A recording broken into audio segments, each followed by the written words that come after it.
All right, we're live. I really do need an intro video because it's pretty cold right now. Just like there you go, we're live. Anyway, welcome to Mondays with McCool. I am McCool. I host these now. If you have come over from Roto Grinders, watch the show. Welcome. We do this every Monday. We've done it every Monday for a while, a couple of years now. Me and Blender here, joined by Jordan Cooper, obviously BlenderHD. We're going to be talking about the NFL DFS Main Slate for the most part from week 10. Kind of going over some of the things that we saw, ownership differences, performance differences, how the field played, and how much money we ended up losing individually. So with all of that said, Jordan, how you doing this morning? Fine. I did great on props, but not in DFS. So Yeah.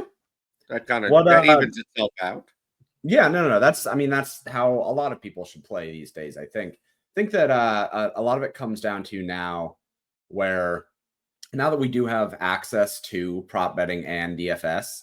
We've said for a while, I think we were saying it earlier last year, moving a lot of the cash game volume into props to utilize that as kind of the floor. And I think that makes a lot of sense. I've been saying it for a while that I think anybody can make some sort of money sports betting.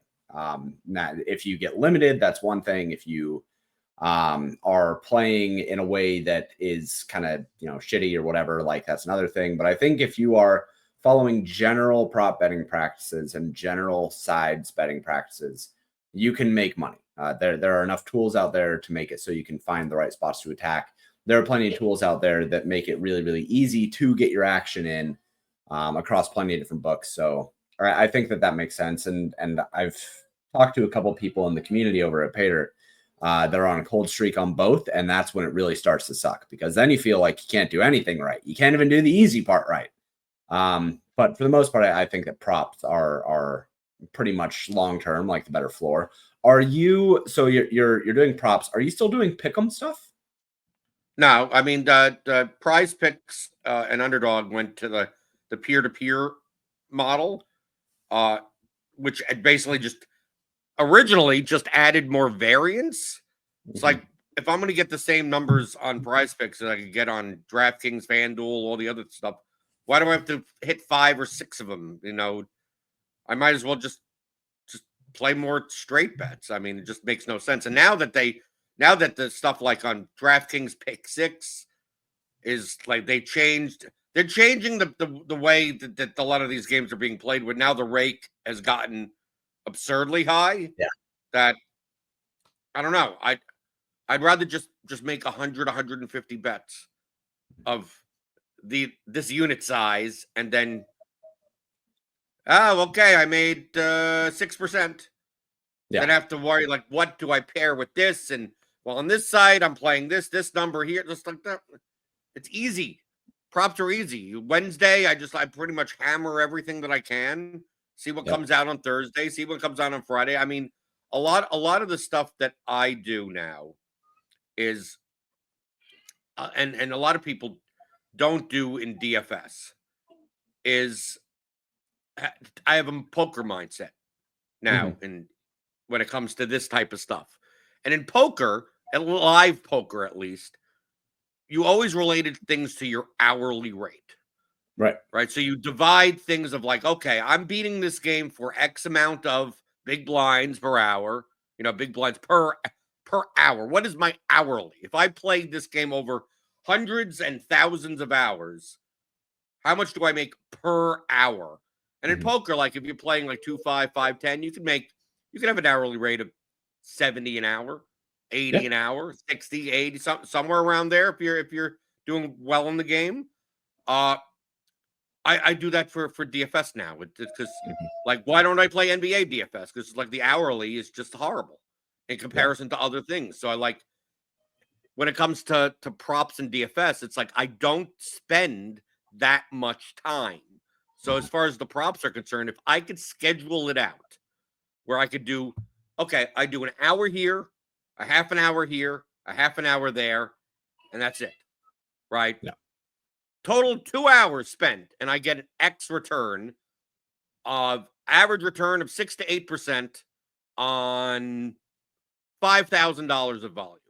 So let's make it even conservative. 5% on 5,000 of volume, right? That's $250, right? Doesn't sound like a lot. It's $250, but I only work 2 hours. Right. So that's $125 an hour. So if I'm gonna spend a third hour, can I make another $125? Like, that's kind of how I think about things. And in cash games on both sides, I have a lower ROI than I do on props. It's still like 3-4% or whatever, and it takes me 5 minutes total. So it's like, okay, so what's my hourly on that? What's my hourly on GPPs? What's my hour? Instead of making 100 GPP lineups, which could take me hours, because it's not just the hours like Sunday morning, it's also the hours of planning what I'm going to do Friday, planning, all the mental energy that goes into that. But it's like, if I'm going to just basically hand build 5 or 6 lineups, like, the time spent is me waking up on Sunday morning. Like, that's it, like an hour and a half, maybe. And if my expected return, of course, not the variance is going to be ridiculous because it's GPP. But let's say I have a 30% ROI in GPPs. Of course, most of that comes into winning once per year or something. Right. And so 30% return on $400 worth of volume, right? $120, and it takes me half an hour, 45 minutes, an hour. I'm still over 100 an hour. And if I can make over 100 an hour, my lifestyle's fine. Yeah. So, like, I look at things like that, like best ball. I don't care what the edge is. I have to, like, manually draft like 150 teams. Yeah. Like, what's the hourly on that? It's not good. So I don't do it. Doesn't matter how big the edge is. So that's kind of how I view, like, prop betting. Pick them.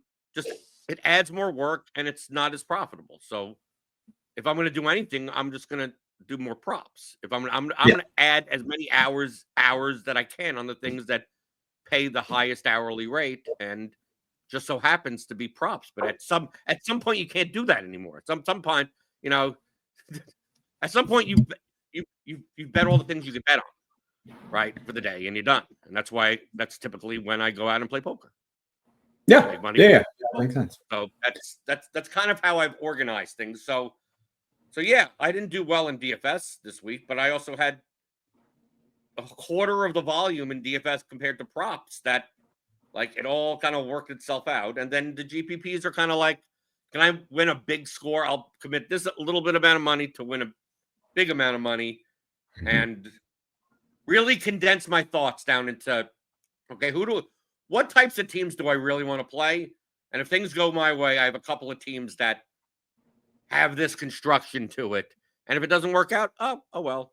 Next week.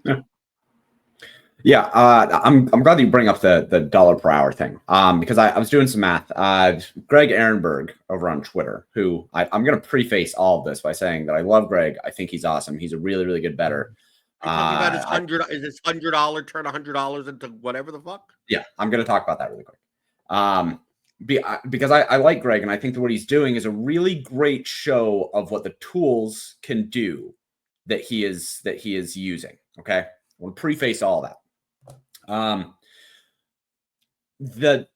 When you break down, because I asked him how much time he is spending putting in bets, and he uses these tools that basically allow him to put in all of his bets across his books based on like a batching system. It's pretty slick. It's cool, but there's still a certain amount of active time, even if we ignore the passive time. I'm going to ignore the passive time for this because I want to be fair. But if in the active time, he said that he's using about 5 minutes per hour to put in these bets. I think that that's a little bit optimistic. I think it's probably between 5 and 10, depending on the day. Okay, so assume 10 minutes. He has bet, and for those who have not gone and paid attention to this, he started with $100. Over the last 18 days, his bankroll is now $241. Now, on the surface, okay, that's pretty good, right? Being able to have 141% of your bankroll, like that's over doubling your bankroll in 18 days. Terrific, fantastic. That's awesome. However, let's put some actual numbers behind it in terms of ROI and the time spent. if you spend 10 minutes per hour, assuming 8 hours, right, from 8 a.m. until basically up to lock, right, and you're spending 80 minutes per day, a little bit over an hour, over the last 18 days, what that comes out to is about 1,400 minutes spent, 24 hours worth of betting for $141 profit. He is making $5.88 per hour right now. I would not do anything in my life for $5.87 per hour. I just wouldn't. That's a third of minimum wage. You'd be much better going out and getting a job at TJ Maxx if you wanted to make more money. So while I think that what he is doing is very cool, it's a fun experiment, that is not enough money. But he's a content creator. I mean, you also have, from his perspective, he's not just doing that. He's making money on the back end. And also, he is. Yes. Right. He is. Well, right. I mean, but you extrapolate. This is an experiment to show how the tools work. And if you had a small bankroll, not $100, but a small bankroll, that this could showing how the scaling works. I mean, I think, of course, until the point that you'll get limited and you're done. So it doesn't matter anyway. But your highlight, I'm prefacing that, right? Because it sounds like I'm backing him up. And it's like, well, I am kind of backing him up. But I've also said for multiple years, multiple times on my Roto-Grinder shows, especially the morning show, that when people come, I got a $500 bankroll for DFS. Like, well, how should I split that up or anything like that? I said, well, I just play any way you want to play. I mean, can you replenish a $500 bankroll? I said, yeah, but I want to have set aside money. It's like, that's only if you're playing for like a living or like a significant portion of your income. If you really wanted to play seriously, don't that $500 that you have in your bankroll, just leave it there. Don't play DFS at all, and then save up $20,000 and then start and then play like you're serious or something. Right. Same thing exists in poker.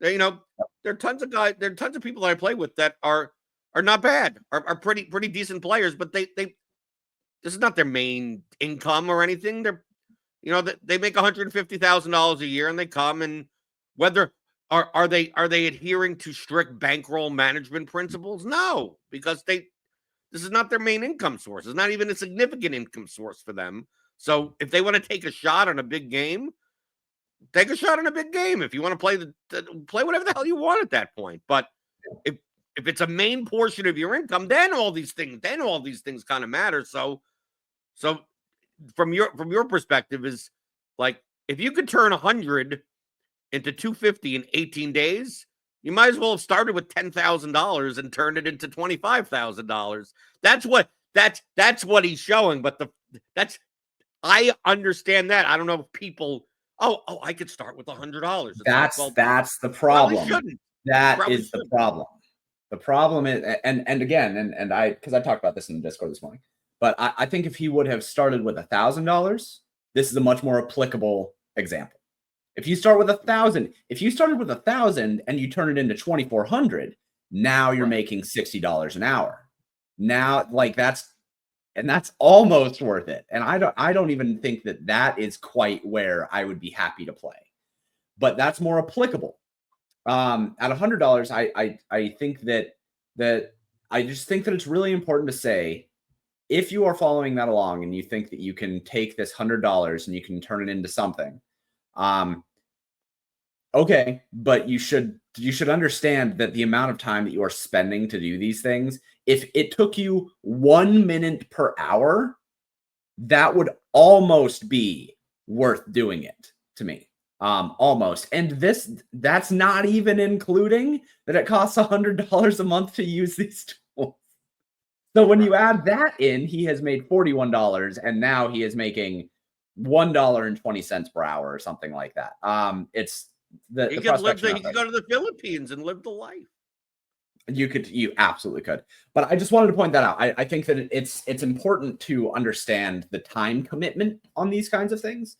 And that not only are you playing for a certain amount of ROI, percentages are fine, but eventually you do have to actually care about the raw returns of the things that you're doing.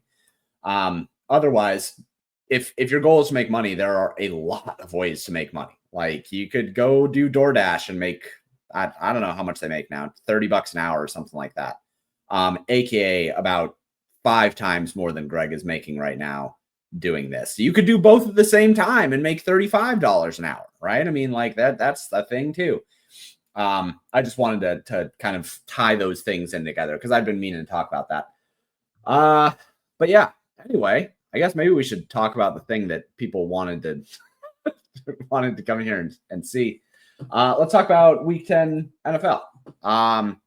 Week 10 was interesting. I thought that it was a fun week to build for.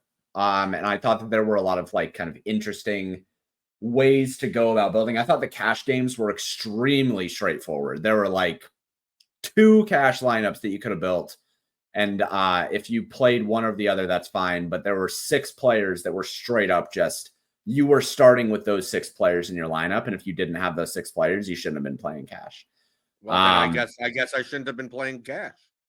What did you play? What were the 6 players? Okay, you're telling me. What were the 6 players? I think it was way more players than just 6 players. Get out of here. I don't think that there were. I think that if I didn't play these 6 players, I might as well just leave now, and I shouldn't be on this show. Basically, what are the 6 players? Donnie Mitchell, Aaron Jones, Josh Downs, DeAndre Hopkins, Khalil Shakur, Alvin Kamara. I played 5 of those, but you can't play all 6 of them. I think okay. So the difference would have been who would you have taken out of that? Well, I did take AD Mitchell out of that, and that's why I lost. You took AD Mitchell. Who did you play instead? My cash lineup on DraftKings was the blended optimal from multiple sites. So I played the exact. I played. This is the choice that I had to make. I had to choose between 2 lineups, and I made the wrong choice. If I were to play AD Mitchell, I would have played Justin Herbert. I would have been Justin Herbert, Aaron Jones, Alvin Kamara, Hopkins, yes, Downs, Mitchell, Otten, Connor, and the Bears defense. That was choice 1. And if I did that, I would have won. I would have cashed in the double ups.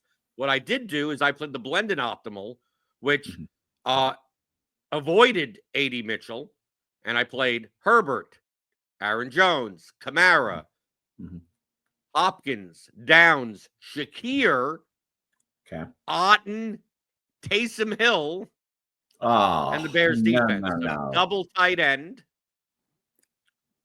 James, was I supposed to play? Was it a lock? James, was it a lock? A lock. When you have the choice at 3,400 to play the wide receiver 5 for the Colts, I mean, do you just jam them in? I mean, no. This is not a Jalen Coker situation. It is, but it is. It's not. No. Donnie Mitchell was the wide receiver 2. First off, in this situation, he ran behind Doolin the week before. Behind Doolin, he had 13 routes. That's it. Donnie Mitchell, it should have. Okay, so if the way that you looked at it was that Donnie Mitchell was the wide receiver 5, I understand playing Taysom Hill instead. Sure, I can buy that. I'm fine. Or just avoiding him in the wide receiver spots. I could have played. I think you could have also played. I think you could have also played Mac Hollins over Donnie Mitchell if you really, absolutely, because when you can play the wide receiver, the 4th option for the Bills, at least that's better than the 5th option for the Colts. Sure. James, I was just trying to avoid playing a 3K level wide receiver. You always try to avoid playing 3K wide receiver. These guys that have floors of nothing that could show up with a 0 easily. I agree with avoiding the 3K wide receiver in GPPs. I think in cash, you just eat it, man. There's no reason to get off Donnie Mitchell. Well, I didn't eat it. Well, that's why you made money in props and not in DFS, sir. There you go. That's exactly. Oh, and then no. Even better, James. Yeah. I did fine on FanDuel except for one position. Like Was on it defense? FanDuel, I would have done fine if I just played one. I went cheap at quarterback on both sides, so I played Yeah. Herbert on DraftKings, and I went cheap at quarterback on FanDuel. I didn't go cheap, but I could have played Herbert at 6,900, but I chose. I actually made the choice. Like this, a human being actually in their brain said 7,100 for Aaron Rodgers in cash. Like just put the 200 towards him instead of playing Justin Herbert and his 19 what pass are we attempts. doing? What are we doing here? You Well. can't play. He projected well. I'm disappointed. No, well, I made up for. Trust me, I made up for my Jets take with my best GPP lineup. Had multiple 1% owned players that did very well. Yeah, well, I'll bet they did because 1% owned players were the ones that really did well this week anyway.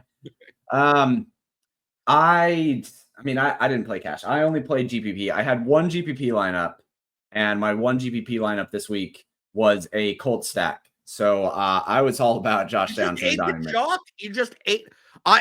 James. Hold on. No. I ate the chalk on Downs and Mitchell, but I paired it with Joe Flacco, and then I also brought it back with James Cook.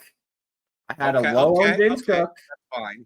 And I brought it back with, instead of Khalil Shakir, I had Mac Hollins. I played it in a way that I could eat the chalk because I thought Downs was fine chalk. I thought Adonai Mitchell was fine. But I would rather, if both of those guys are going to be 30% owned, I'm going to pair them with their 2% owned quarterback. Yeah. Okay. I take it back. I was okay. Let me take it back. I didn't play Flacco, so that's why I didn't even bother checking. Yeah, how do the Colts receivers end up? Okay, so the wide receivers, Downs is 18% owned, Mitchell's 15% owned, and Flacco's 2% owned. Like, how does that happen? Okay, so I take it back, and then you play James Cook, and you're gold. So like, yeah, James Cook is like nothing owned. Like he's 6.9% owned in the millie. I had that thought, but I did it the opposite way. I played a lineup with Josh Allen, so I played Allen, Shakir, Kincaid with Mitchell as the run back, $3,400 guy at the like. That's the way that I played that game. I think that was fine too. I didn't want to pay up a quarterback this week. I was with you, and then I wanted you paid down a quarterback in cash. I paid down. I thought it was just best to pay down in GBPs because I wanted Justin Jefferson and another expensive running back. So I wanted to allocate all my salary to Justin Jefferson and one of, Cook or Bijan Robinson or Alvin Kamara. Like I wanted one of those guys. And the way to do that was pay down at GPP pay down at QB. Another memo that I didn't get was the Chicago defense at 28% owned. Oh, you had to know that. You didn't know that was going to be stone chalk, of course. I thought that it was going to be chalky. I did not expect 30%. I thought it was going to be the most owned defense. It's funny though that the two defenses against each other made up 40% of the field. Well, it's Drake 40%. May and it's Caleb Williams. What do you expect? That's a lot. That is a lot. Really quick question here. The Jets are absolutely awful. What's happening there? Aaron Rodgers is not a good fucking quarterback anymore. He's bad. He has not had a game with 300 plus yards and 3+ passing touchdowns since 2020. Like he's just not good anymore. It doesn't matter how many good players you put around him. Aaron Rodgers is not good anymore. Well, you know what I did, James. I agreed with that sentiment, and you know what? My main team that I played in the red zone, $50 red zone, which I also played a bunch of other contests. So much stuff this week was coming up Jets. Garrett Wilson projected well, Adams projected well, Breece Hall projected well, Aaron Rodgers projected well. And as I said on Friday's Roto Grinder show, as well as the Blitz show, the Jets are not a good team. No. I don't know why people think they're a good team. They're not. They're not a good team. I don't even think their defense is even that good. It's not. The Jets were known as that. Oh, well, at least they have a good defense. They just have to do well. And I don't even think their defense is good. So my main lineup, James, was Kyler Murray, Marvin Harrison Jr., Trey McBride. And I played Breece Hall in that lineup as a run back there. You want to know the ownership of these guys? Nothing. Like nothing. Like if I got filtered by team here, in at least in the millie, in the red zone, they were even less owned.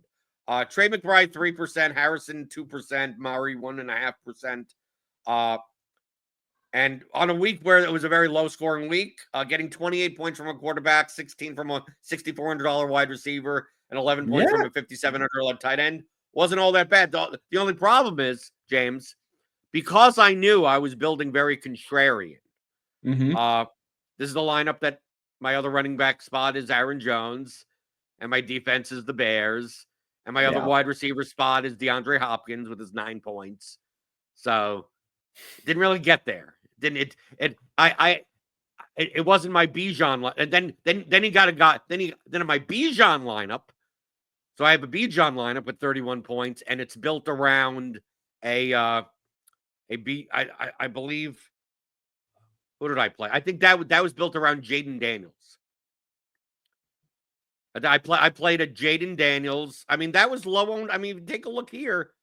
I mean, like Noah Brown was 8%, Ertz was 4%, Jaden Daniels is 2%. I know they're playing the Steelers, right? You play Pickens in that lineup or something like that as the run back. I thought that was pretty good. I thought it was a good week to rely very heavily on correlation.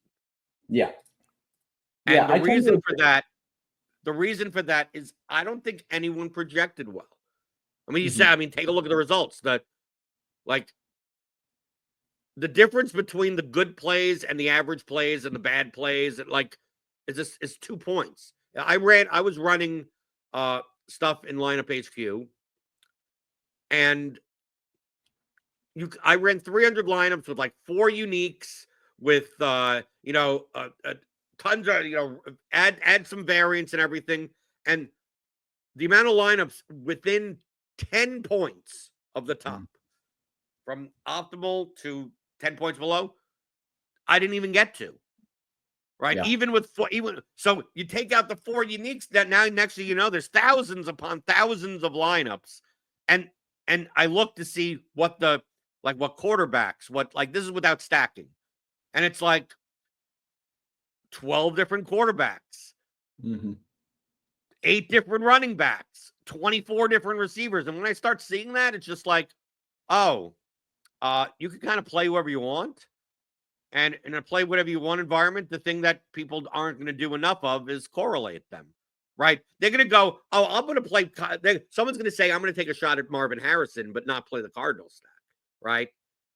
We saw the team totals the way they were. It's like, it's quite possible that you may not need that much out of your stack. People were not wanting to play like Mahomes, Hopkins, Kelsey. It's like, when did the Chiefs do they really have a ceiling outcome? It's like, I don't think anyone has a ceiling outcome. I had no problem. I played a Rodgers, Wilson, Adams lineup, even though Wilson and Adams were both 7K. Obviously, that did not work out.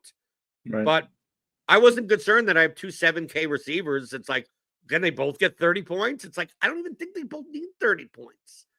I don't think it was that type of week. The only thing that you need to make sure to do is if you're gonna play Saints, you play the guy that sucked for 2 different teams. And it's its only second week there, and he'll just beat everyone on the slate on 3 catches. Yeah, to speak to the team total thing, I mean, there wasn't a single game total that was over 50. The highest was 48.5, I think, and that was Tampa Bay, San Francisco. So I tend to agree, but I kind of think the opposite of you on that. When it's lower team totals, I'd rather kick correlation out a little bit. Similar to what we do. Opposite. No, well, James, what?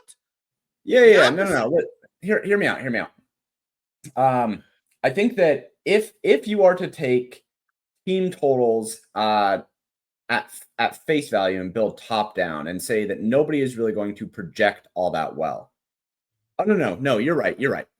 Yeah. I sorry, I was talking that out. I was thinking slate size with baseball when the slate is lower than then you throw core because there's less games that can go over their total. So that's why I was going to correct you. It's like, no, when the totals are low, that means it's more important to get the one game that just goes over its total versus if you had, let's say we had 10 games and 5 of them had 56 totals. It's like, if you miss on one of those 5 games and you're like, I chose the wrong one of the 5, it's quite possible you could take a piece out of each of those 5 games and get a similar score than if you just stacked one of those games. But when no games look like that, you're hoping for an outlier. You're hoping it's like all these totals are low, but one of these games out of 10 is going to have a chance of, it's a 43 total and they put up 70 points. And because all the other totals are low, it's less likely that 2 do it or 3 do it or 4 do it. So finding the one that does it is much more valuable for GPP. And that's why I leaned heavier on how do I correlate more, even if I'm playing guys that project 1 or 2 points below other players and my lineup, projects 10 points below some others, because there's just so many in that range that, like, I don't need to make a leverage fade of like half the chalk. It's like, nope, I could play 4 chalk pieces around a contrarian stack, 4 chalk pieces around a contrarian stack. And then one of the other pieces that of the same price, if the same price player is in the game, like there's no, why am I playing Alvin Kamara in my Kyler Murray lineup when I could just play Breece Hall in that lineup because it correlates to the game, right? Sure. If I'm gonna play in that lineup, Drake London, I might as well play Bijan. Like it's one of those things where well, that's what I did with Buffalo and Indianapolis. Right. I mean, okay. James Cook and Matt Collins. Yeah. It's all it. If that game goes the way that it needs to go for the 30% owned wide receivers to get there, very likely that both teams scored a bunch and the team totals aren't that high. So might as well just correlate all together. Yeah, I agree with you. I agree with you on that. Really quick point here. Play the Wilson Adams trap. Hate yourself for it. So really quick, I do just want to point out a dynamic about the New York Jets and this kind of like star power thing. Like, yeah, individually, all of these guys can do really, really well. Breece Hall is a great star-studded player. Garrett Wilson's a great star-studded player. Devontae Adams, great star-studded player, right? Like all 3 of these guys individually can do very, very well. But when you put all 3 of them together, they're going to cannibalize each other most of the time. It's kind of the same thing as, to DK Metcalf and Tyler Lockett. You flipped a coin to decide which one you were going to play 2 years ago, and you were always wrong, but you had to flip a coin because you don't know which one is going to get there, and it's unlikely that both of them get there in the same game. Can it happen in their medians? Sure, both of them can hit their medians, but it's unlikely that both of them hit their ceiling outcomes, their standard deviation outcomes at the same time, unless the game just goes absolutely nuts. So you could say the same thing about Devontae Adams and Garrett Wilson. You could say that they are likely to hit their medians together. That can happen. But in order for them to both hit a standard deviation above their medians, you have to have a game that goes crazy for the Jets offense. Now, enter Aaron Rodgers, who has not had a game that can support 2 wide receivers' ceilings since at least 2020, probably before that. And I cannot understand why anybody would be playing those guys together, understanding that. I just can't. I think if I got 18 points out of both guys, I think I'm fine on this slate. Okay, so sure. Yeah, well, why not? It's because Aaron Rodgers has not been able to do something like that. They simmed well, James, but they simmed well. Yeah, well, then I know they actually came in less owned than projected. They did come in less owned. And look, ball was 10%, and both Adams and Wilson were 12%, and that's under. I thought these guys were going to be 15 to 18% owned. Yeah. I thought Rodgers would only be 5% owned. It turns out it's kind of weird, James. It's kind of weird. The Colts receivers are more owned than this, and Flacco, like, no one thought about just stacking like 2% of the field. Right. But Aaron Rodgers, nope, you got to play Aaron Rodgers at 10% at 5,700. Yeah, Aaron Rodgers with Devontae Adams was the 3rd highest owned combination in the field. The third highest owned. Right. It's crazy. Well, you knew that the Chicago defense one was going to be high. Yeah. And obviously, Arnold Jefferson in that game was awful. Yeah, I'm pretty bummed about that. I thought that Justin Jefferson's floor outcome was basically the median of most of the other wide receivers on the slate. But yeah, I think that it's really, really important to understand the range of outcomes that you can expect from an offense, and can that support a stat, a QB +2? I don't have any problem with Garrett Wilson or Devontae Adams by themselves. I don't even have really that big of an issue with Aaron Rodgers by himself with one of those wide receivers. We saw Garrett Wilson get there on Showtime, right? On during a showdown. But playing three of them together, that offense does not have the capacity to support a QB +2 in GPPs. I just don't think Rodgers plus Hall plus Adams plus you can do that. Wilson plus Conklin plus you cannot Gibson do that. plus Allen plus no. Who else do they have on their team? Corley. I could play Corley. I'm sure that there are some Jets fans that will get mad at me for saying that you can't do that, but no, you can't actually. That's probably a bad idea.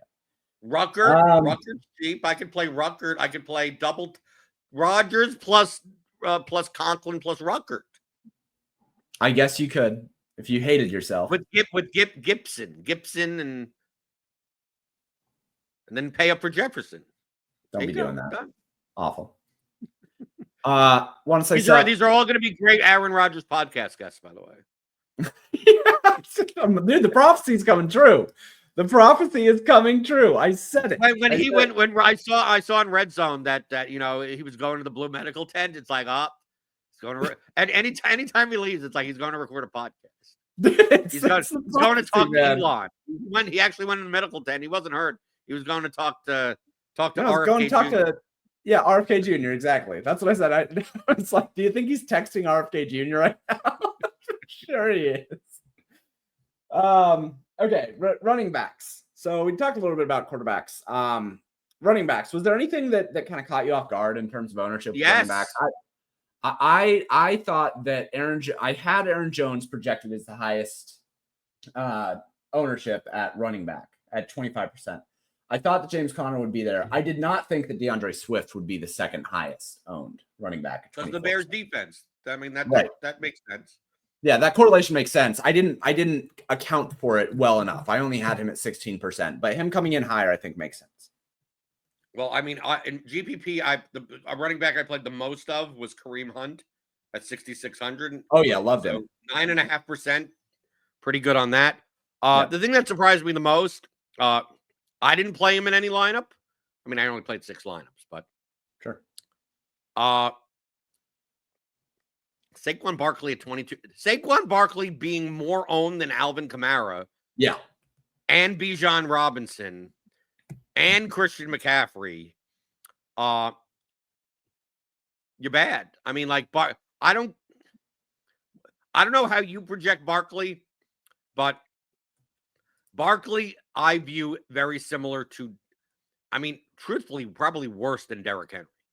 Like, the type of guy that gets there on very big plays because he's limited in one area that is very important in DFS. So Derrick Henry gets a lot of 1-yard touchdowns and 60-yard runs, but typically he's not going to catch 6 balls out of the backfield. Okay? Barkley is someone that can catch 6 balls out of the backfield, but if that ball's on the 1-yard line, he ain't getting the work because Jalen Hurts is pushing his way in. So he better score from outside the 5-yard line or he ain't going to get many touchdowns. So he gets dinged there. These are the guys that I like playing only when they're low owned. Right. Because these are guys that can put up 35 plus points. So yeah, the range of outcomes is great. But they only have one path of getting there, like breaking off a 78-yard touchdown run or a 5-yard screen pass turns into a 50-yard touchdown.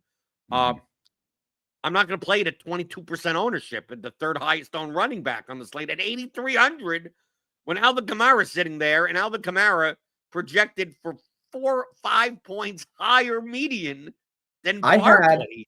I had Kamara projected for 27 fantasy points. I had him projected as a median. Yeah, most places had him between 25.5 and 26.5, and had Barkley at like 20 to 21 as a median, obviously. Yeah, as a median, and I'm showing it right now, right? Like on the screen, Kamara was basically 6 points above Barkley. 6 points above. I was having a conversation with Pablo in the Discord, and he was like, "Oh, Kamara's going to come in at like 40 to 50%." I'm like, "Absolutely not. There's no chance he's going to come in 40 to 50%." I thought that he might hit 25% owned. It turns out I projected him for 17. He came in at 17. And the reason for that was I thought that some ownership would go to Barkley. I thought that some ownership would go to Christian McCaffrey. I thought Barkley, James, would be like 12% owned and still 6% too over owned. And that's why I didn't even consider him.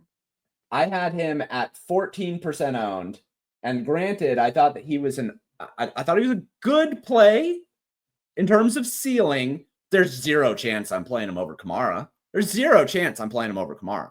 Oh, yeah, Kid Cut had said in the chat, remember, didn't Kamara like just straight up dropped like a 60-yard touchdown? Yeah.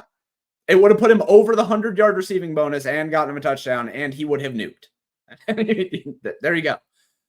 He would have the same points as Bijan Robinson had he just caught that ball. Right. That's all that he needed to do. I wouldn't change anything about Barkley. Barkley got 8.8 points, and Aaron Jones got hurt. I understand why people wanted to play Barkley in a vacuum. Like, I think that 10 to 15% ownership probably would have been fine. But this is the most expensive running back on the slate that projects for 5 points less than somebody $200 less in objectively the same spot. Like, that's the reason for me. I mean, that's why I was surprised that Barkley was more owned than Kamara. Yeah. Like, how does that happen? That's right. crazy. And truthfully, let's let the elephant in the room, James. If I would have told you, James, that Christian McCaffrey would get nearly 90% of the snaps in this game, and he's going to be 12% owned, yeah, 8,000, I would have jammed him. Yeah, obviously. I would have jammed him. I question. I mean, they played Christian McCaffrey like Christian. I mean, Jordan Basin, I barely took the field. I mean, like, he came back and it's like, Shanahan is not just easing him in. It's like, nope, he's Christian McCaffrey, and we're going to play him as Christian McCaffrey. And outside of not scoring touchdowns, McCaffrey could have absolutely, with the highest implied team total on the slate. I know. Yeah. McCaffrey could have just absolutely nuked like 40 plus points with no problem. We've been sitting here going, yeah, that was kind of stupid to not play McCaffrey at 8K when he was in a spot where legitimately you could have played him at like 9,500. I said that I thought on the Slate Talk that we do on Saturday, I said that I thought he was probably like $2,000 underpriced if he's healthy. The question was, healthy, but the thing is that we didn't know, so you have to take on the risk of an 8K player only playing 50% of the snaps or something. Yeah, but it turns out that I mean, how would you have like talk about the lineups you would have made like cash games? Like the lineup would have been, how do you play Kamara and McCaffrey together? Well, and the answer would have been you play Adonai Mitchell and Mac Hollins. That would have been the answer with Taysom Hill at tight end, and you could have done it. And that's how cash games would have been. I agree. I think that you had to ding him a little bit, but I did, going into the slate, be like, if Christian McCaffrey with the highest total, if they come out an hour before lock and be like, yeah, he's all systems go, he's full go, we're not going to hold him back at all, skyrockets ownership. Alvin Kamara's ownership would have tanked. Saquon Barkley and Alvin Kamara would have been like 10% owned each, and Christian McCaffrey would have launched up to about 35% owned, like instantly. And that's probably people don't react that quickly in these types of content. Okay, sure. No, that's right. Smaller field, higher stake stuff. Yes. It would have been, or we would have had. It depends on who report. If it's Rappaport that said it, Yeah. I don't believe him. You don't believe if it's Schefter, that's a different story, right? Yeah, sure. That's fair. Wide receivers. So DeAndre Hopkins ended up being the highest owned wide receiver. That was broadcasted. Shakir. I think that most of this ownership made sense. I didn't project anything that was crazy here. I don't think. I'm not. Here's my surprises here a little. I didn't see Jawan Jennings being 15% owned. Yeah. On this slate at 5,100, but I mean, I thought he would be owned, so it's not like it's like a complete surprise. Mm-hmm. Mitchell didn't. I mean, the cheap wide receivers like Mitchell at 15% owned, Shepard at 41 at 12% owned, Hollins at 12% owned. Obviously, I think Sterling Shepard was an off. I didn't even consider Sterling Shepard, and had nothing to do with Jalen McMillan. Is that Sterling Shepard's the classic example of a guy that you may be fine with at cash games, but he's not going to get 30 points or anything. Yeah. I'd much rather take a shot on Quentin Johnston, who get 10% owned. I agree. Noah Brown, 8% owned. So, there were guys here, but I mean, I wasn't really surprised by, I mean, everything else is, they should be low. I mean, who's playing Marquez Valdez-Scantling on this slate? Marquez Valdez-Scantling was 1% owned. Yeah. The contest sims Mason over Tipton at 4,500 was 3.5% owned and gotten 0 points. I think that he was. I wouldn't have touched anybody on the Saints outside of Camaro and Taysom Hill. I was okay with Taysom Hill, but Taysom almost nuked. Also, he had what, a 90-yard touchdown called back. Yeah, it's called back. Yeah. That would have been great for cash games. The contest sims over at PayDirt really liked Ricky Pearsall. He was the only other cheaper guy that I was really into. With no Brandon Ayuk, he projected for a decent ceiling in terms of a 60% target share. His route participation. You didn't get an ownership discount on him. He was 7.5% owned in the millie. Yeah, he was relatively highly owned. Yeah, 7%. I don't think I projected him that highly actually. No, yeah, I did. I 6% projected him there. But yeah, James. Overall, you want to? Am I interrupting you? No, you're fine. Go for it. My overall strategy that I thought was good at wide receiver this week. Mm-hmm. Wide receiver is the easiest position to be contrarian. Yes, because it's the highest variance position there is. I mean, on the skill position players. Sure. And also the wide receiver pricing and the projection wasn't was Josh Downs a good play median wise at 6,200? Yeah, but it wasn't the type of thing like, oh, I'm going to play him in half my lineups type of play. Yeah. DeAndre Hopkins wasn't. I need to play him in all my lineup. Like none of these guys, and especially the way that they score points, these are like volume guys. Yeah, right. These are guys that 6 for 50 and hopefully they score a touchdown. I will say also on that point, I think that Khalil Shakir was awful shock. Just awful at like 23% owned. I thought in terms of all of these guys, and then I'll let you get back to it. I think that Shakir, based on what he does, do you know what his ADOT is for the year? I know, like 3 points. It's like 2.3 yards. He has had 2 games this year where he has ended up with a negative percentage of the team air yards. I'm not playing that guy at 30% owned. I'm playing him in a Bills lineup. I'm playing him. I mean, I'm not playing him as a one-off. No, yeah, you don't play him as a one-off. You play him if you're going to play him, you have to play him correlated around him. But even then, man, like those are the kind of guys. If you want to talk about Sterling Shepard at 4K being the guy that's not going to get you 30 points, Khalil Shakir is basically just Sterling Shepard. Right. It's the same player, but you're paying $2,000 more for him. I thought objectively from a what does this guy need to do to kill me in GPPs? He basically has to have like a 2 standard deviation outcome to kill me in GPPs that ownership. Right. I was focused on playing wide receivers that were not in the range of the AK running backs. So I'm not talking about Jefferson, Lamb, Brown, Smith, because I'm probably playing Bijan or Kamara or someone in the running back because there's no cheap running backs really. So I was looking in the mid 6K range. I want to play players that could get there on low volume, right? Yeah. That could break big plays. So Garrett Wilson, 12%. Okay. I mean, he's owned, but I mean, whatever. But Debo was 7.7% owned. I was surprised by Okay. that. George Pickens, 6.8% owned. Drake London, same price that he was last week. Yeah. At chalk, 4.5% owned. Of course, you didn't. Maybe he was going to be limited because of a hip point or whatever, right? If I took Marvin Harrison, 6,400 against, I think the Jets are awful, so I'm gonna play Marvin Harrison. If you wanted to play Brian Thomas, I didn't choose him, but these are the guys that if you went into the projections, they'd tell you that they're 4 points lower than all the other guys in the range. Yeah, but these are people that have a range of outcomes that are 100 yards and 2 touchdowns.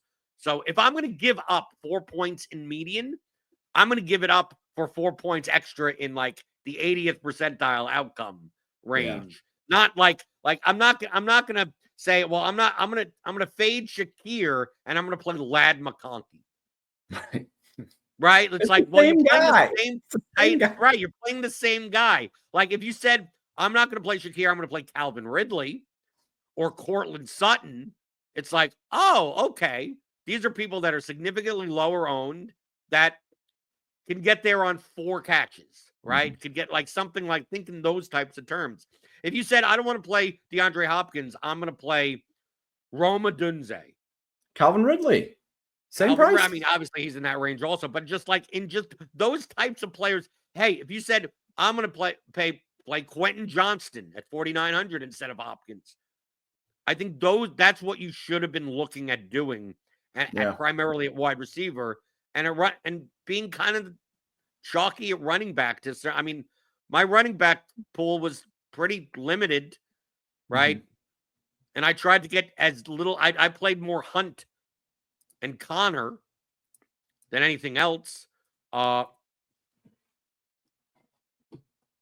like I had one Darnold Jefferson lineup because I had. Mm-hmm. Because out of all the high-priced guys that could completely break a slate, I thought it was Justin Jefferson. Agreed. And if I'm going to play that, I'm not going to play him as a one-off. I'm going to play him with Sam Darnold, and he's going to throw multiple interceptions anyway, no matter what. But I think, especially at wide receiver, I don't think the median value matters as much when the main values on the slate are all guys that are volume based. Well, doesn't mean that you have to fade them all. Like I did. I played no Josh Downs. Mm-hmm. I played no Shakir without it being in an Allen stack. I didn't. I mean, Hopkins was the only one that I played, and I only played in that Cardinals lineup because I was playing like 2% on players. So like. Yeah, you play him to level out the volatility of the lineup. Right. I think that was right. And I think that in general, when you're looking for a one-off or when you're looking for an upside wide receiver, a lot of the time you want that piece with or without your quarterback. I kind of look at it similarly to tight ends. With a cheap tight end, you never play a cheap tight end as a one-off. I don't think. I think that's silly. You can, but in general, for me, GPPs, you're typically capping your ceiling. Yes, you can. I mean, if you're going to play a one-off tight end, usually, and we've had this conversation before, it's going to be an elite guy who can be decoupled from his quarterback's performance. Right. A cheap tight end we're not talking about Will Dissly here, right? We're not talking about Will Dissly. Will Dissly, if you played Will Dissly alone, that was pretty silly. But if you played with Justin Herbert, that's fine. Because if Will Dissly is going to actually find his ceiling, which is something like 14 fantasy points, whatever, right? Like it's his 80th percentile, something like that. That's 5 catches for 50 yards and a touchdown. That's just not a performance that you want out of a one-off player most of the time. Like that touchdown should likely come from the quarterback that you are ending up trying to utilize. Oh, baby. Oh, you're grabbing shoes. He wanted his girly light up. Dude, they light up. I don't think anybody on this show has ever seen Margaret. But anyway, that's my wife. That's Margaret. Hello, people. Guys. So yeah, in general, I think that you want to try to pair volume with your quarterback. So Shakir with Josh Allen, okay, fine, that makes sense. But Shakir by himself, I just think that those aren't plays that I want to make. I'd much rather play a Pickens as a one-off, or a Ridley as a one-off, or a Sutton as a one-off. These guys that, like, if lightning strikes and their quarterback mostly sucks, but ended up with a 70-yard bomb to Cortland Sutton, okay, cool. Like that has worked out. It goes back to Will Fuller years ago. You remember Will Fuller? Will Fuller. Of course, and I remember the week where he was horrible for like 4 weeks, and then was chalk at his lowest price, and he put up like 2 points. Right. For no reason, he was giga chalk and put up like 45 fantasy points. But he was someone, and by the way, because of this, I didn't play him that week. You never played him when he had ownership, and you only ever wanted to play him as a one-off, because like the way that he was going to get there was 2 78-yard touchdowns and then nothing else. Like, pairing him with the quarterback didn't matter whatsoever because the volume wasn't there. He was very similar, I think, to somebody like Calvin Ridley or George Pickens or something. So I think that in general, I agree with what you said of there's a lot of variance at the wide receiver position, and the variance is ramped up when you're looking at high ADOT guys that need to get there from basically outside the red zone. Those are the kind of guys you want to eat at lower ownership. If Calvin Ridley was 30% owned some random week for whatever, you wouldn't touch him with a 20-foot fucking pole, because he gets there on like 4 catches for 160 yards and a touchdown or whatever. Pickens, I have same a thing. question for you, James. Okay. If I told you 3 years ago, Yeah. if I told you 3 years ago that Tyreek Hill is out, Tyreek Hill is out, Yeah, and all they got is like garbage. Hardman's there, and MVS is there. Like, no one. Sky Moore, yeah, right? But Tyreek Hill is out. yes, and their running back doesn't catch passes. and Travis Kelce is 6,000 when they have a 25-point implied team total. Wouldn't Kelce be like 8,200 like then? Wouldn't he be like 8,000 to 8,500? Yeah, it'd be 8K. Right. Typically, the old Chiefs teams were like, oh, well, Tyreek's 8K and Kelce's 8K. Like, you can't stack these guys because just like the Chiefs put up a lot of points, but they don't put that many points that you could afford doing that. Travis Kelce is 6,000 at tight end, where people are playing double tight end lineups, and he's still 7% owned. And I'm putting myself in that shoe also. Yeah, I played double tight end lineups and I didn't play Kelce, but my caveat, my little asterisk, is because I wasn't playing a lot of Kareem Hunt. So it's not like I didn't want to play Kelce. It's just that I was playing a lot of Kareem Hunt, and I wasn't going to play Hunt and Kelce in the same lineup together for their ceilings. But it seemed like imagine Christian McCaffrey's 8K, Travis Kelce is 6,000, DeAndre Hopkins is 5,300, and it's like how are we not playing? People from 3 years ago would look at it and go, you should have enough salary to do anything you want in your lineup because these guys are like half price. Right. Well, tight end pricing, now that the elite tight ends are like scoring again, tight end pricing is awful. I had Cade Otton projected for, I think it was like 15 or 16 fantasy points. Actually, I can check, can I? Right. Most places had Otton projected higher than Kelce. I had Cade Otton projected for 15.93, Travis Kelce projected for 15.42. Okay. Right. Those guys individually as tight ends, if you inserted them into the wide receivers, they would have projected as the wide receiver 6 and wide receiver 8. But their prices... Why are you making, well, hold on. You're making that point, and then you made fun of me for playing a 2 tight end lineup? Well, I'm making fun of you for playing Taysom Hill as your second tight end, not Travis Kelce or Cade Otton. No, he was my first tight end. Cade Otton was my second tight end. Okay. Well, if you want a cheap tight end in the tight end spot, and I used a $5,500 Cade Otton as my flex play. I agree with that. I think that was good. I thought that Cade Otton was about the best flex play that you could have made this week. At 5,500, I thought that he was $2,000 underpriced. And in general, these elite tight ends, George Kittle, Travis Kelce, Trey McBride, Cade Otton, even to an extent, Evan Ingram, are at least $1,500 underpriced right now. The tight end pricing is really, really bad on elite tight ends. And ownership, there's a lot of ownership on Otton, which I thought was fine. There's a lot of ownership on Kittle, which I thought was fine. The Kincaid ownership was, I think, silly. The Taysom Hill ownership at 23% owned, I would be inconsolable if that 90-yard touchdown counted. But also Kincaid, Josh Allen missed Kincaid he was wide open for like a 25-yard touchdown. These are the things that keep me up at night.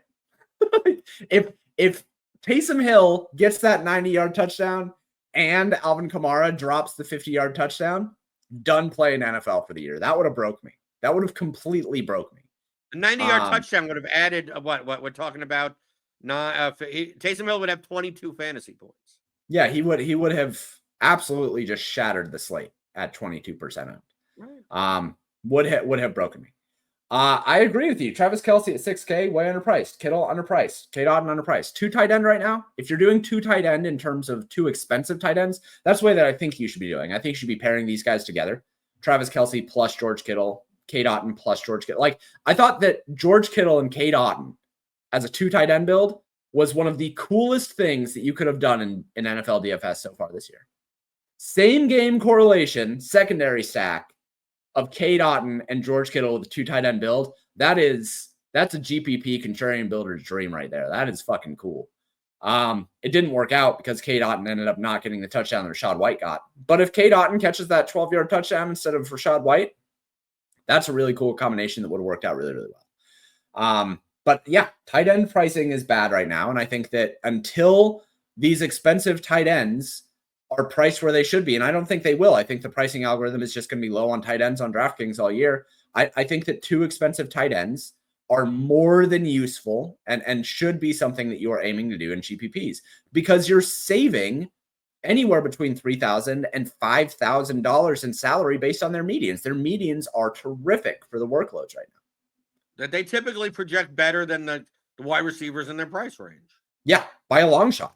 Right. And even the running, sometimes the running backs that aren't like the value, like someone is walking into an 80% workload. It's like a $5,500 tight end that has a median of like 14 is going to be better than, the guy that's on the 40% side of the work. Like, you're playing the bad part of you playing Gus Edwards, right? Like right. playing the Goodsons and the whoever the second running backs are. I mean, this is a good week for this example. Look at this range. Look at this range of running backs. Ray Davis was 5,500. Ray Davis costs the same as Cade Otton. Right. And like Braylon Allen, Jalen Warren, Tyler Algier. Right? You want to play? Would you rather play a tight end or Zeke? Would you rather play a tight end or Javonte Williams at 6K? I mean, it's like right. Javonte Williams was a touchdown underdog on the road against Kansas City. Like, and on the other side of that was Travis Kelce for the exact same price as a touchdown favorite at home in Kansas City. You should just be playing Rico Dowdle, right? Rico Dowdle. Like these guys, you have the opportunity at 5,300. You could have played Tyler Algier for 5,200 or Evan Ingram, who projected for like 13 fantasy points. The tight ends are just way underpriced right now, and I think that's a really important point to make. We will wrap up with defenses. Did you play the Chicago Bears defense? Yeah, in my lineups that were contrarian. Yeah, why not? The defenses I play, I mean, I played a lot of Chiefs defense. Yeah, so did I. Because Kareem Hunt plus Chiefs defense. And what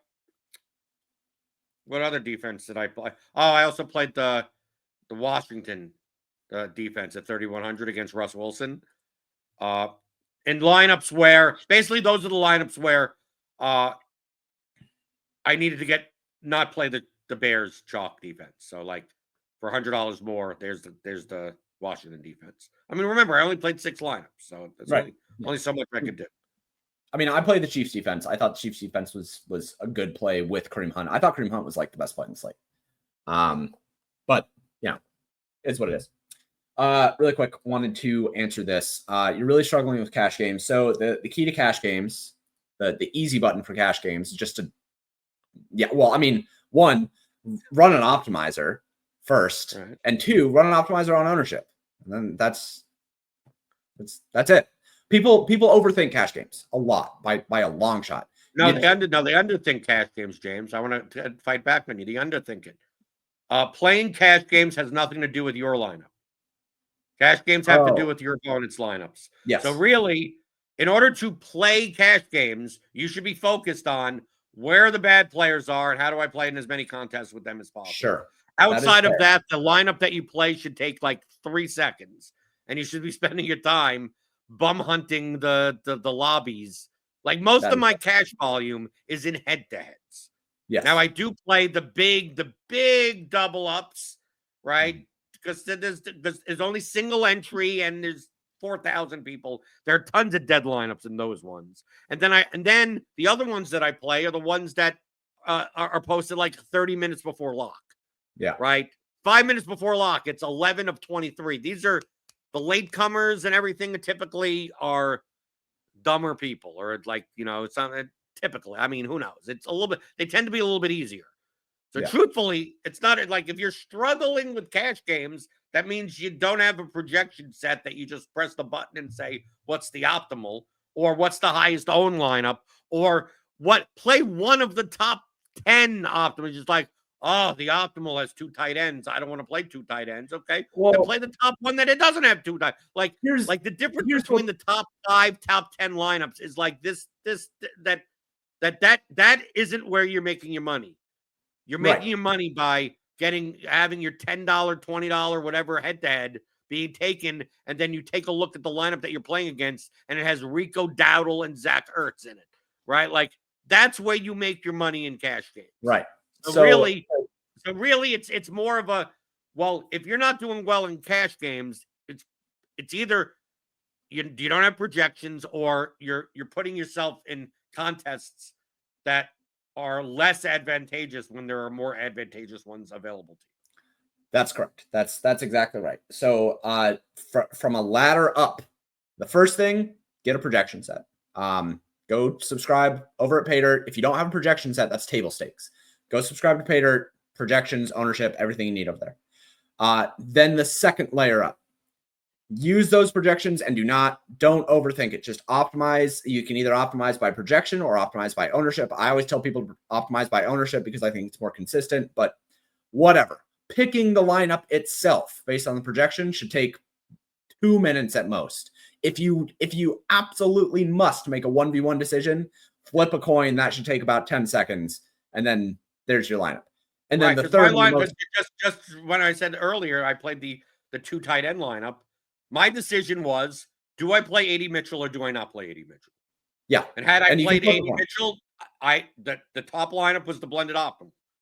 One the first one I mentioned. And then I just X out A.D. Mitchell and I press optimize, and that lineup goes up and I go, okay, that's the lineup. Like, that's literally the process, right? Yeah, the key thing is that I have posted head-to-heads from today. Like, I'll go today after this show and post head-to-heads to get some early and then throughout the week, I see the usernames that are taking my head-to-heads. Like, I don't recognize these people. And if I don't recognize them, that's probably good. I also have the Roto Tracker. I can go and see, if I have ever played them before. Like, that's the key. If you're posting your head-to-heads, an hour before lock, and that's the first time you're posting, you're going to get auto match with most of the regulars in the lobby. Like, I'm putting up like 5 at each level today, checking it tomorrow, and like, oh, okay, 3 of my $3 ones were taken. Oh, I'm going to put more $3 ones. Like, and just constantly then going in the head-to-head lobby and looking for people usernames I don't recognize, especially if they don't have a badge or they've only posted 2. Anyone that goes in and posts like times 50 in DraftKings typically is a sharper player because they're posting 50 head-to-heads at one level. So I'll just go through it and go, okay, take this. And I can go at any level It takes me what 3 minutes when I'm taking a shit. I mean, like that's kind of when I'm doing it. Yeah. To me, that's the most important part of cash games. Yeah. And like what lineup to play. Like if you're not doing all of that stuff, it's quite possible that you could play your lineup in my contest, that everything that I have, and make more money than you did, or lose less money than the contest that you had. Like we see with Levitan all the time. He does his cash game review. It's like, yeah, I made 3 mistakes. And I missed out on the 78% owned 800-point player. But I still won 52% of my head-to-heads. I just despise that he's allowed to do that, man. People want to play because he's known. So people post. He's just got an I'm going to play this guy unlimited. for $215 or $500. What? That's the action. He has a fire hose of people who are bad at DFS just streaming him money in head-to-heads. I tilt that consistently. But yeah, point is, try the way that you win in head-to-heads and in cash games is by finding people who are worse than you and trying to take their money. This is at its core, DFS is me taking money from you, Blender taking money from me, everyone taking money from each other. The point of playing DFS is to make money. And if you want to make money, you have to be cutthroat about it. And you have to dedicate to trying to find the easiest route to making money, which is by playing worse players. I think that is a good point to end on. So, Blender, do you have any little closing thoughts from this week? No, I'm gonna get my head-to-heads posted. I'm gonna look at some prop numbers. Right, we got Monday Night Football and whatever, and it's gonna be week 11. We're heading into week 11, right? Yeah, we're getting in the back. Yep, getting in the back. Are we at the point? Okay, are we at the point where are we ready? Are we ready for whatever the sport? Like, what? I'm not at the point. It's November 11th. I'm not like wait. I'm like, oh, I can't wait for baseball to come back. I'm not even close. Yeah, I feel fine. NFL has been it's been okay. Maybe it's because my volume has been way less this year. I'm not getting as beat up, I guess. But like, I feel fine. Bets overall have been good. Newsletter has been profitable. I think newsletter right now has an 18% ROI on free bets given out, so I feel good about that. NBA is back in full swing. All the tools are going. So I don't even pay attention to NBA. No, if Travis Petty is retiring from NBA DFS, we're on the tail end of the NBA DFS life cycle. No, you're right. I am not playing NBA DFS right now. I'm only looking at prop bets, and even that, I'm just like, okay, well, even that is exhausting work. It is, yeah. I'd much rather. I think that most people would be much better off playing NHL DFS and doing NHL props than ever touching an NBA lobby. Just the thing I like about NHL though is that there's some days that if you wanted to skip, like on today, skip. Essentially, It's a Tuesday, Thursday, Saturday where the bigger slates are. And if you don't want to play a 4-gamer on Thursday or whatever, or on Friday or whatever the hell it is, that's fine. So it's a lot. So most of NHL, it's just I kind of just pay attention to Tuesday, Thursday, and Saturday. Just like MMA. Like, do I care about MMA outside of Saturday? No. It's like, okay. People that play golf, it's like, you get your stuff done Thursday morning, you're done. Right? NBA is like it's a constant state of 8 in the morning practice reports and this one who's playing here and who's not playing there, and it's brutal. It's brutal. Yeah, I agree. But if you do like playing NBA, you can find NBA projections over at Paydirt. You can find NHL. You can find NFL. You can find PGA. I'm going to reestablish the MMA model here pretty soon. Have everything you need over there. If you don't already have a subscription, there are monthly subscriptions. There are yearly subscriptions. There's even daily subscriptions if you want to just try things out. $5 for one day. Are there hourly subscriptions? I should make an hourly one. I'm going to make an hourly one just for you. It'll cost $1. You can try it out for an hour. No, do it like a sex hotline. Do it per minute. How funny would that be? How much should I charge for a minute? Charge by the minute. I'm going to charge $1 per minute. I'm going to see if anybody actually takes me up on it. I'm going to make it It's going to be down here. If you want to try PayDirt for 1 minute, there will be an option to pay $1 to see the models for 1 minute. I'm not sure. Do you even have the ability to even have that short of a time frame in your back end? Yeah, I do. I can do that. Maybe. I'm going to try. Have a recurring payment of 10 cents per minute, and you actually lose money on the processing fee. All right. This has been Mondays with McCool. Thanks for joining me. If you guys like this stuff, then subscribe to the YouTube channel. Obviously, we're almost 2,000 subscribers. That's pretty cool. Go check out the stuff over at PaydirtDFS. Find Jordan on Twitter at BlenderHD. Find me on Twitter at Paydirt_DFS. And thanks everybody for joining us. And I hope that everybody has a terrific day. Adios.